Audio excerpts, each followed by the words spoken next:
आप लोगों का मैथमेटिक्स लेक्चर में आप लोगों का स्वागत है। आइए हम आज बात करते हैं कक्षा 9 के मैथमेटिक्स पर संख्या पद्धति वाले फर्स्ट चैप्टर पर।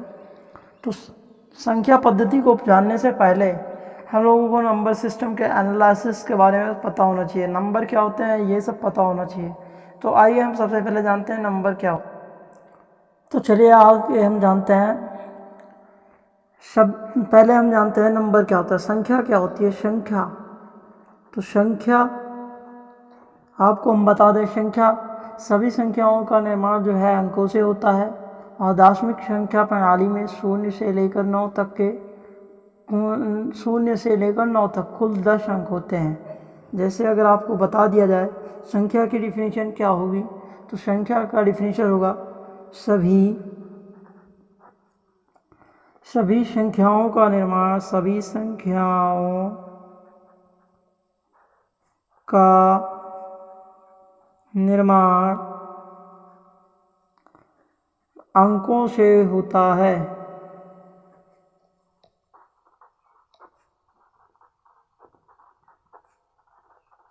अंकों से होता है दार्शनिक प्रणाली में।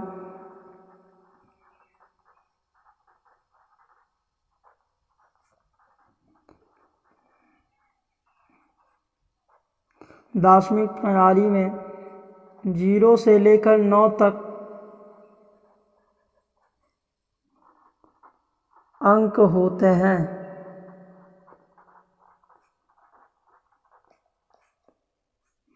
अभी मैं बता दूं आप लोगों को, संख्या का डिफिनीशन ये होता है सभी संख्याओं का निर्माण अंकों से होता है। दार्शनिक प्रणाली में 0 से 9 तक अंक होते हैं।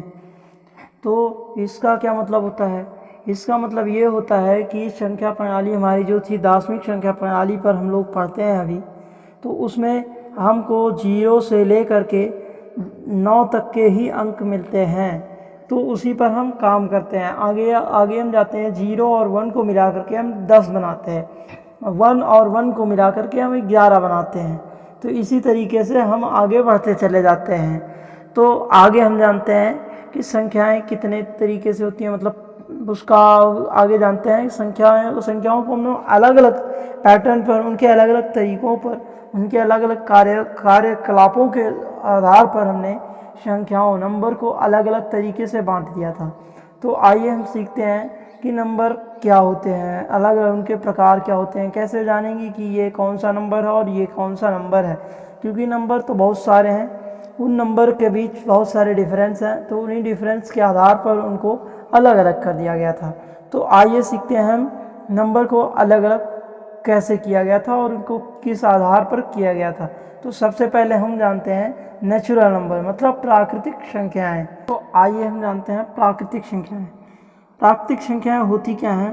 तो स्टूडेंट, प्राकृतिक संख्याएं वह संख्याएं होती हैं जो वस्तुओं को गिनने में प्रयुक्त की जाती हैं, वह प्राकृतिक संख्याएं कहलाती हैं। इसका डेफिनेशन ये होगा।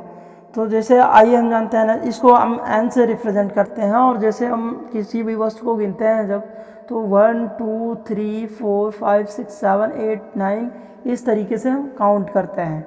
तो इसी तरीके से तो हम काउंट करते हैं, किसी भी संख्या को हम 1 से लेकर के 9 तक की संख्याओं में काउंट करते हैं। तो आइए जानते हैं कैसे काउंट करते हैं। जैसे आपको कह दिया जाए ये कितनी गेंदें हैं, तो आप कहोगे कि सर 1 2, इसको क्या हो, यहाँ से काउंट करेंगे 1, इसको 2 और इसको 3। आप हमें बताओगे सर ये 3 गेंदें हैं, तो हम कहेंगे हाँ।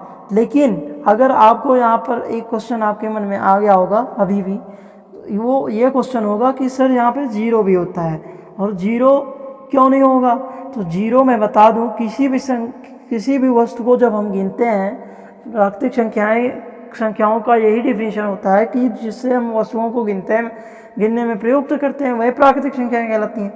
तो जो हमारी जो वस्तुएं हैं उनको हम 0 से तो गिनते नहीं हैं, कि जैसे हम ये इसको कहेंगे 0 1 2, तो इसका मतलब हुआ यहाँ पे दो वस्तुएं हैं। तो इसका ये मतलब नहीं होता। किसी भी वस्तुओं को हम गिनने के लिए 1 से सदैव प्रयोग करते हैं, इसलिए हमें यहाँ पर 1 से ही नेचुरल नंबर देखने के लिए मिलते हैं।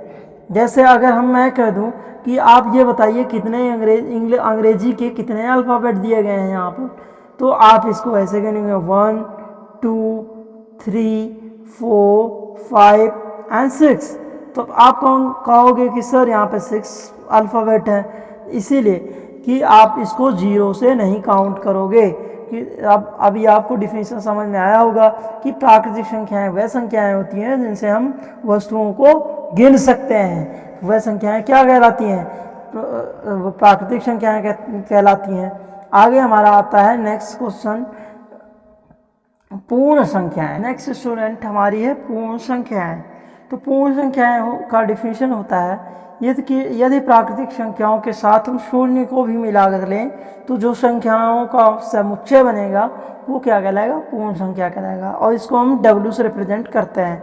तो पूर्ण संख्याओं का समुच्चय मतलब जीरोस को अगर हम नेचुरल नंबर में सम्मिलित कर लें तब उससे बनने वाला सेट पूर्ण संख्या होगा।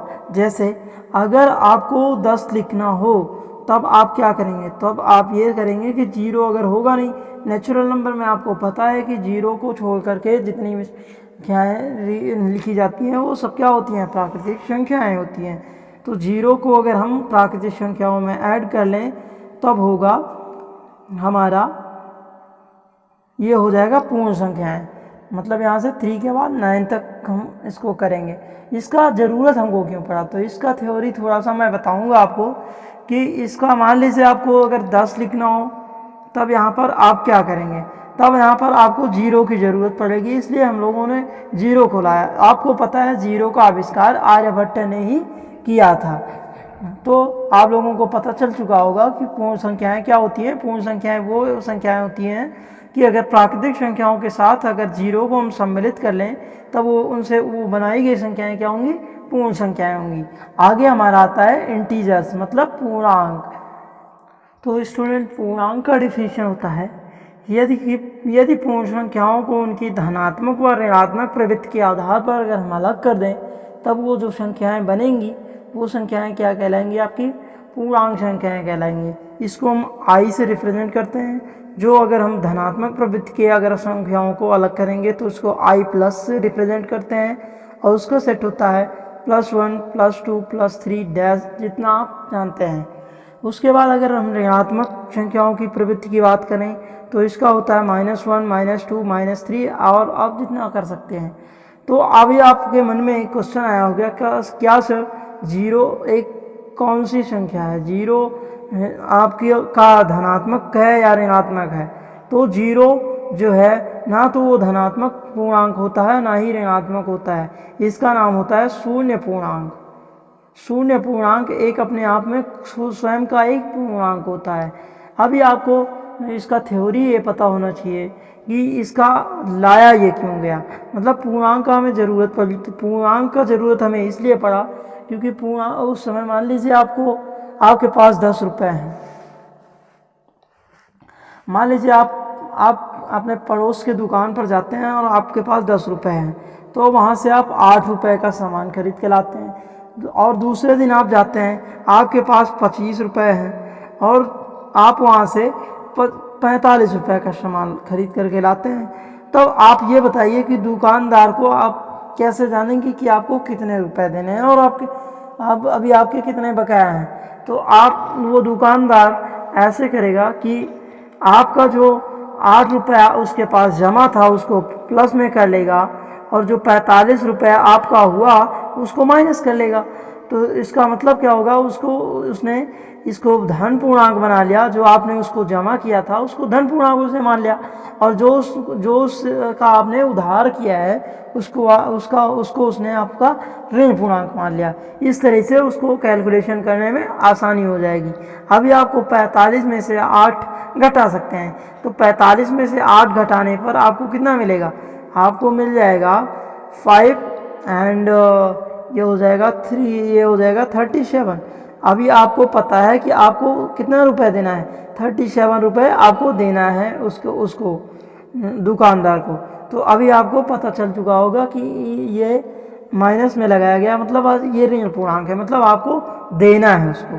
तो ये होता है इंटीजर्स पूर्णांक। नेक्स्ट स्टूडेंट आपका टॉपिक है परिमेय संख्याएं। परिमेय संख्याएं क्या होती हैं, इसका डिफिनेशन होता है वह सभी संख्याएं जो P/Q के रूप में लिखी जा सकती हैं वह परिमेय संख्याएं कहलाती हैं।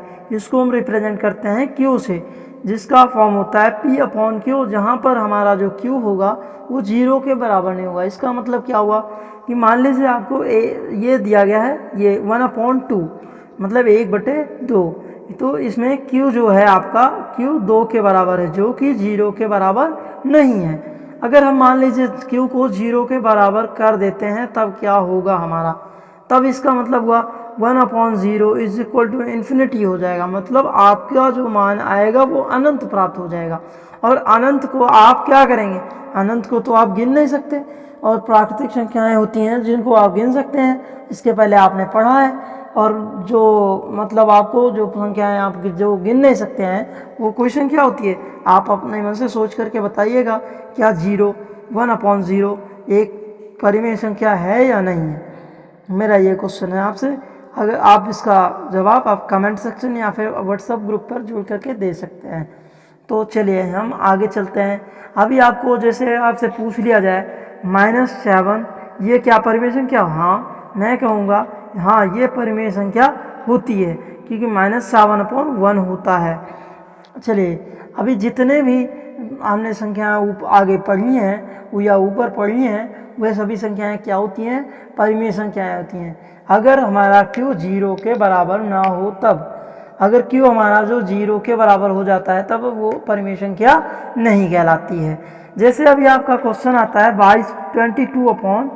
22/7, क्या एक ये परिमेय संख्या है? हाँ मैं कहूँगा जी हाँ, क्योंकि हमारा Q 7 के बराबर है, जो कि 0 के इक्वल नहीं है। तो कहोगे सर इसका मान पाई के इक्वल होता है, और पाई होता है एक अपरिमेय संख्या। तो इसका मैं आगे जवाब देता हूँ अपरिमेय संख्या में। तो चलिए अभी आपको परिमेय संख्या समझ में आ गया होगा इसका डिफिनीशन। इसका एक्सरसाइज करते समय हम इसका थोड़ा बहुत आपको और डिफिनीशन बता देंगे। तो चलिए आगे हम चलते हैं अपने अपरिमेय संख्या पर। तो स्टूडेंट्स आइए हम सीखते हैं अपरिमेय संख्या क्या होती है। अपरिमेय संख्या होती है ऐसी संख्याएं जिन्हें P/Q के रूप में व्यक्त नहीं किया जा सकता, वे अपरिमेय संख्याएं कहलाती हैं। जैसे √2, पाई और ये वैल्यू कुछ न्यूमेरिकल वैल्यू दी गई है। तो अभी आप कहेंगे सर आपने बताया था कि 22/7 एक परिमेय संख्या होती है, जबकि ये वैल्यू होती है पाई का। तो मैं बता दूं स्टूडेंट्स, तो ये जो 22/7 होता है इसका वैल्यू पॉइंट के बाद, मतलब आप जानेंगे 3 पॉइंट समथिंग में आता है कुछ, तो इसका वैल्यू 7 सीरीज के बाद फिर रिपीट होने लगता है।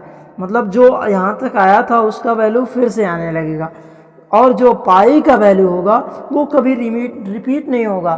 तो अभी आप इसको ऐसा समझ सकते हैं, मान लीजिए आपको कोई ऐसी संख्या दी गई जिसको सॉल्व करने पर ना तो वो बार बार रिपीट हो रही है, मतलब ना तो बार बार वो आवर्ती है और ना ही बार बार वो कभी सॉल्व हो रही है, तो ऐसी भी संख्याएं क्या कहलाएंगी, ऐसी भी संख्याएं अपरिमेय संख्या कहलाएंगी। तो इसका एग्जाम्पल हम एक्सरसाइज करते समय सीखेंगे। तो आपको पता चल चुका होगा कि अपरिमेय संख्याएं क्या होती हैं। तो अपरिमेय संख्या में हमने सीखना है अपरिमेय संख्याएं। मैं बता दूं आपको, मान लीजिए आपको कोई P/Q से Q टाइप का एक कोई क्वेश्चन दिया जाता है। वैसे तो परिमेय संख्याएं P/Q पे नहीं व्यक्त की जाएंगी। मान लीजिए आपको कोई देता है और आपको डाउट होता है, तो आप उसको सबसे पहले आपसे पूछता है क्या ये अपरिमेय संख्या है। तो सबसे पहले आप उसको कीजिएगा क्या, आप उसको सॉल्व कीजिए। सॉल्व करने के बाद अगर उसका वैल्यू कुछ वैल्यू के बाद, दशमलव बिंदु के बाद अगर वो उसका वैल्यू बार बार रिपीट होता है तो समझ लीजिए वो अपरिमेय संख्या नहीं है। अगर मान लीजिए रिपीट नहीं हो रहा है तब समझ लीजिएगा वो अपरिमेय संख्या है। धन्यवाद।